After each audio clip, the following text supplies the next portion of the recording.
네, 매주 월요일 전략 이야기로 한 주를 시작합니다. 유한타증권 유동원 본부장과 함께 할게요. 어서 오세요.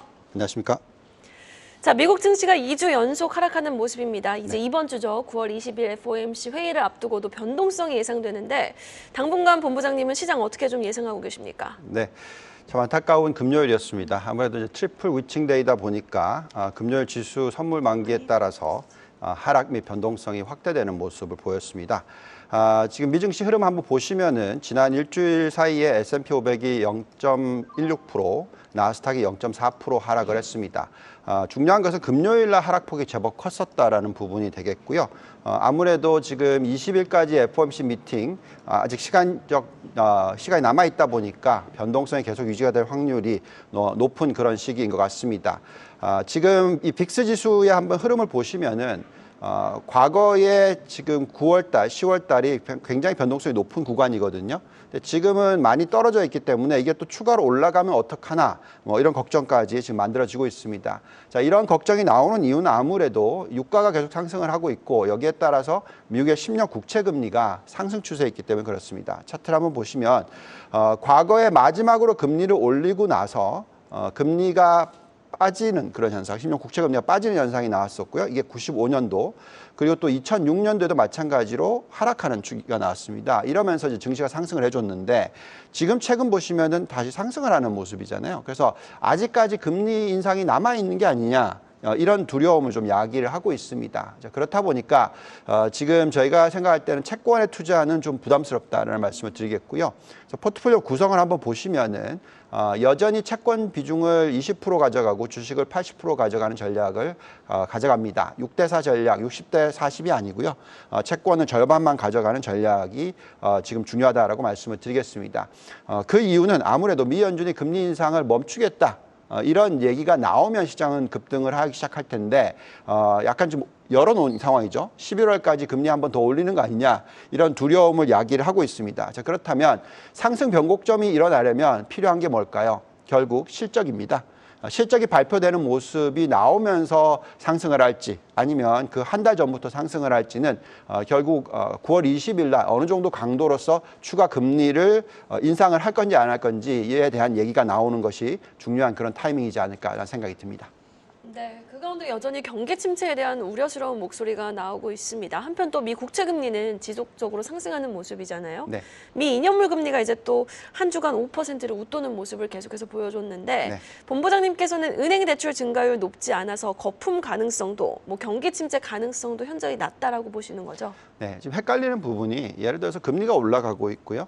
또 유가가 올라가고 있다는 것은 경기가 화랑이 되는 게 아니냐 이걸 의미하죠, 사실.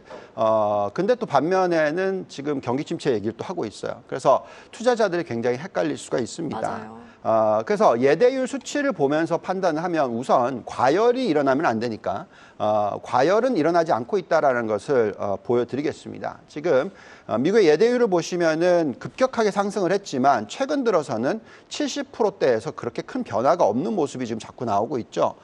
이게 저희는 과거 93년부터 94년, 95년까지 올라갔다가 옆으로 좀 기는 현상이 나타나는 이런 시기와 비슷하다고 생각합니다.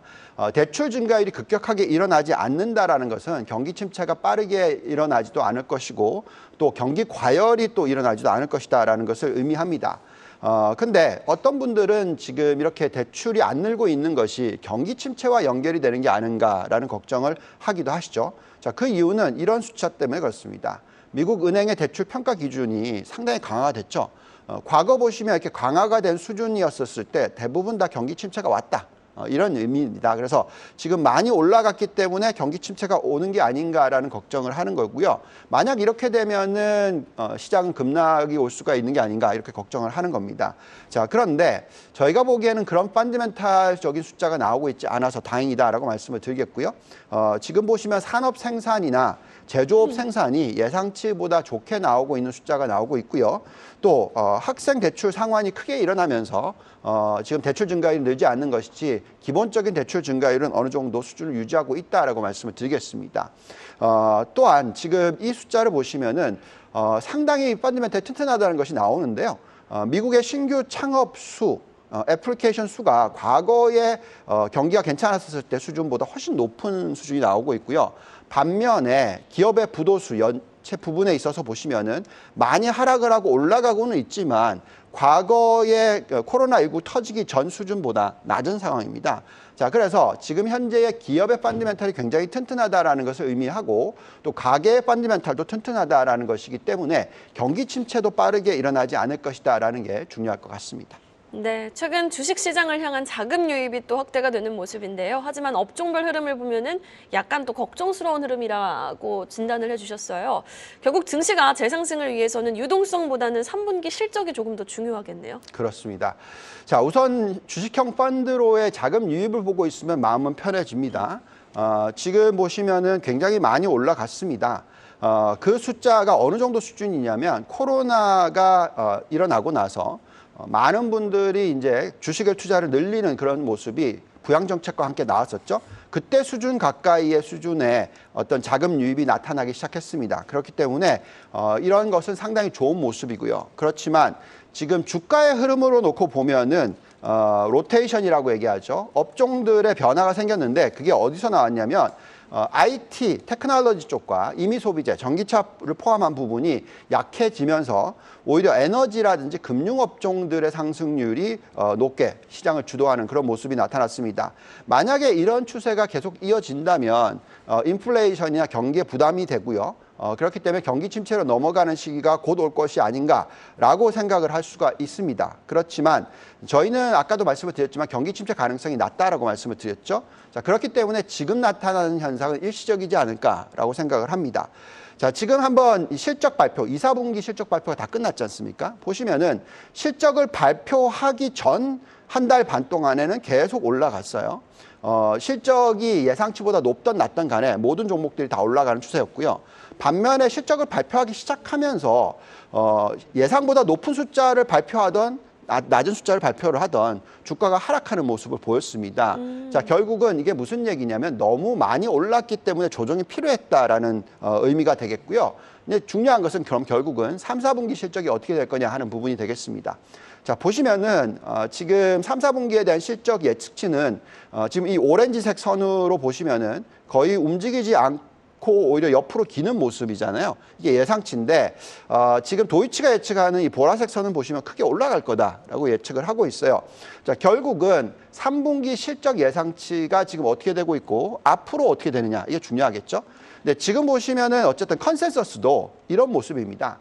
이익은 늘지 않는데 매출도 그렇게 많이 늘지 않는 3, 4분기이지만 중요한 것은 4, 4분기로 넘어갔었을 때 8.2% 이익 증가율, 또 내년도에는 12.1%의 이익 증가율, 그리고 매출 증가율도 3.7% 4, 4분기, 내년도가 5.6% 이렇게 예측이 되고 있습니다. 자, 이게 맞다면 결국은 이익이 늘어날 것이고 또 매출도 늘어날 것이다라고 예측을 하고 있는 것이죠. 자, 그렇다면 증시가 빠지기는 어렵겠죠. 3, 4분기의 숫자가 지금 다들 예상보다 지금 예상치가 실질보다 낮게 지금 예상이 되고 있는 게 아닌가 이렇게 생각이 들고요. 만약에 실적이 발표되면서 예상보다 높은 숫자가 발표가 되면 증시는 올라갈 수 있겠습니다. 그래서 저희가 아까 보여드렸듯이 한 달 반 전부터 움직일 수도 있고요. 아니면 실적이 발표되면서 움직일 수도 있는데 지금 현재 시점에서는 아마 변곡점이 앞으로 한 달 안에 만들어질 수 있다라고 생각을 하고 있습니다. 네, 알겠습니다. 또 주말 사이 빼놓고 볼 수 없는 게 유가인데요. 큰 폭으로 오르고 있어서 에너지 업종의 수익률은 좋다고 하지만 이런 모습이 나타나니 투자의 끝물일 수도 있겠다라는 이야기가 계속 나오고 있어요. 본부장님은 좀 어떻게 보십니까? 네. 만약에 계속해서 유가 관련주들이 좋고 전체적으로 시장이 이런 흐름이 좀 계속 이어진다면 좀 시장이 어려워질 수도 있습니다. 근데 지금 보시면 좀 다행스럽다고 생각하는 것은 이 차트를 한번 보시면서 말씀을 드리겠는데요. 지금 위에 이 빨간 선으로 올라오고 있는 걸 보시면 이게 바로 QQQ, 그러니까 나스닥 100기업의 수익률입니다. 보시면 수익률이 안 좋죠. 근데 반면에 밑에가 이제 석유 관련주들이나 에너지 관련 ETF의 상승률입니다. 그래서 굉장히 좀 좋게 그런 흐름이 나타나고 있어요. 근데 유가가 굉장히 많이 상승을 했는데도 보시면 최근에 좀 살짝 꺾이기 시작했죠. 네. 그래서 이런 부분을 보고 있으면 그냥 로테이션이다라고 판단하시는 게 맞지 않을까 이런 생각이 듭니다. 또한 우리가 결국 펀더멘탈을 보면서 판단을 해야 되겠죠. 근데 지금 한번 보시면은 석유 관련주들의 상대적인 매력도를 분석을 해보면 XOP, 그러니까 석유 관련된 ETF, 뭐 10%가 안 되는 그런 상승 여력이고요. 그리고 에너지 관련 ETF는 오히려 마이너스 숫자가 나옵니다. 그리고 가장 좋아 보이는 종목, 대번 에너지라든지 마라톤 페트롤 코퍼레이션 이런 회사들은 30%대, 40%대가 나오지만 가장 큰 은행, 큰 석유 관련주들, 엑산모빌이라든지 쉐브론 다 상대적인 매력도가 낮게 나타납니다. 그렇기 때문에 이런 상황에서는 저희가 너무 이런 원자재라든지 석유 관련된 주주에 대해서 매력도가 낮기 때문에 저희가 볼 때는 퍼포먼스가 바뀔 수 있다고 생각하고요. 원자재 관련된 상대적인 매력도도 지금 낮게 나오고 있는 상황입니다. 그래서 이럴 때는 너무 걱정하지 마시고 오히려 또다시 한번 대장주들의 매력도가 높아지는 구간을 예측하는 게 맞지 않을까 이렇게 생각이 듭니다. 네, 알겠습니다. 자, 그럼 포트의 이상적인 업종 구성도도 한번 살펴보도록 하겠습니다. 여전히 대형 기술주와 반도체 업종이 좀 비중을 가장 강하게 가져가야 된다라고 강조해 주시는 거죠? 네, 그렇습니다.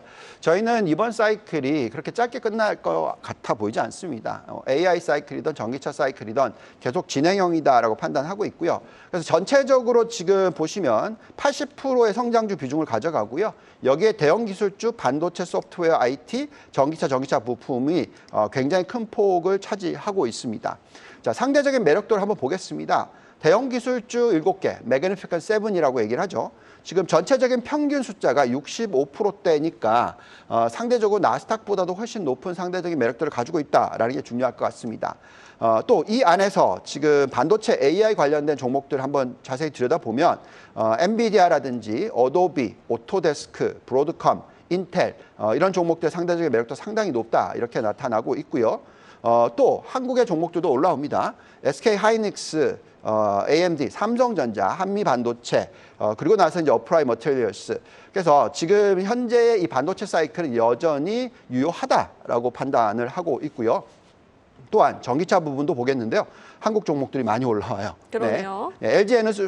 LG 에너지 솔루션이 가장 높게 나타나고요. 그 이외에 이제 미국으로 보면 이제 앱티브, 그리고 한국의 기아 현대차가 올라오고 또 중국의 CATL이 올라오고요. 이 밑으로 테슬라가 또 올라옵니다. 그래서 지금은 여전히 혁신의 시대이고 이런 대표적인 성장주들에 대한 투자는 유효하다라고 판단을 하고 있습니다. 네, 알겠습니다. 상대적인 매력도까지 종목들까지 좀 꼼꼼하게 점검을 해봤습니다. 지금까지 유한타증권 유동원 본부장과 전략 이야기 함께 나눠봤습니다. 오늘 말씀 고맙습니다. 감사합니다.